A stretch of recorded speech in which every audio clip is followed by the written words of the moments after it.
আসসালামু আলাইকুম। আশা করি সবাই ভালো আছেন। আবারও আপনাদের সামনে হাজির হলাম। আজকে একটি নতুন বিষয় সম্পর্কে আলোচনা করব। সেটা হচ্ছে যে যাদের বাসায় এলইডি টিভি অথবা এলসিডি টিভি আছে, বর্তমানে এলইডি টিভি সবার বাড়িতে আছে।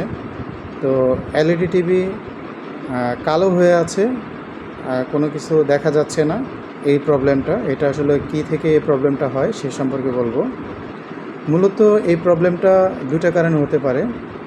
যে প্রথমত হচ্ছে, অনেকে আমরা ভাবি যে নর্মালি প্যানেল চলে গেছে। এলইডির যে টিভির যে স্ক্রিনটা, এই স্ক্রিনটাকে প্যানেল বলা হয়। তো স্ক্রিনটা নষ্ট হয়ে গেছে। অনেক আপনার মিস্ত্রিরা, ইলেকট্রিশিয়ানরা বলে থাকে যে স্ক্রিন নষ্ট হয়ে গেছে। সেই ক্ষেত্রে তারা অনেক টাকা চার্জ করে থাকে। আসলে বিষয়টা সেরকম না। তো প্যানেল নষ্ট হওয়াটা খুব রেয়ার হয়ে থাকে। তবে এর থেকে বেশি যেটা সমস্যা হয় সেটা হচ্ছে যে এই ডিসপ্লেটার পিছনে, মানে প্যানেলের পিছনে লাইট থাকে, যেটা প্যানেল লাইট বলা হয়, ওই প্যানেল লাইটগুলা নষ্ট হয়ে যাওয়ার সম্ভাবনা বেশি থাকে।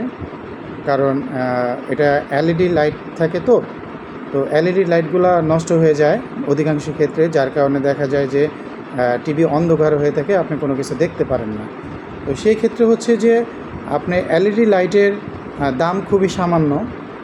তো আপনি একটি মিস্ত্রি দিয়ে আপনি হয়তো বা এলইডি লাইট যদি চেঞ্জ করেন, তো সর্বোচ্চ 1500 টাকা নিতে পারে। এটা আমরা যেহেতু টিভির ব্যবসা করে থাকি, সেই ক্ষেত্রে সর্বোচ্চ 1500 টাকা নিবে।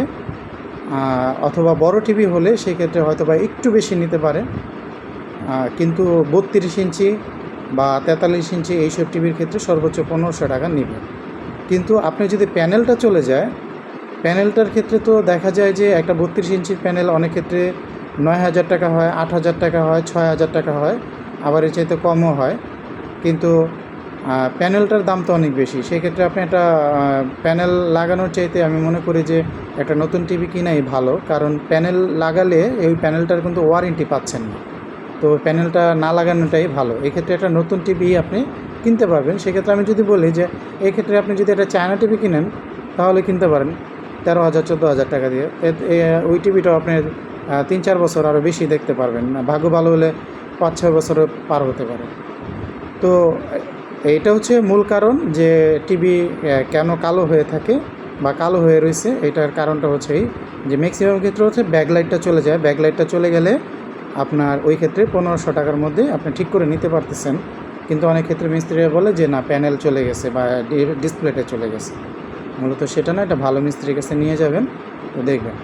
তো সবাইকে বলবো যে আপনারা যারা এইসব প্রবলেমে থাকেন বা ইলেকট্রনিক্সের বিভিন্ন প্রবলেমে ভোগেন, আমার চ্যানেলটা সাবস্ক্রাইব করে রাখবেন। আমি বিভিন্ন সময় বিভিন্ন টিপস দিয়ে থাকি আপনাদেরকে। তো আশা করি আমি আপনাদেরকে রং ইনফরমেশন দিব না। যদি রং ইনফরমেশন যদি চলে যায়, আপনাদের কাছে আগেই সরি বলে নিই। হ্যাঁ, মানুষ মাত্রই ভুল হতে পারে, কিন্তু আমি চেষ্টা করি 100% রাইট ইনফরমেশন দেওয়ার জন্য। তো সবাই আমার চ্যানেলটাকে দয়া করে সাবস্ক্রাইব করে রাখবেন যদি উপকৃত হন। এটা বলেই রাখবো আজকে। তো সবাই ভালো থাকবেন। আসসালামু আলাইকুম।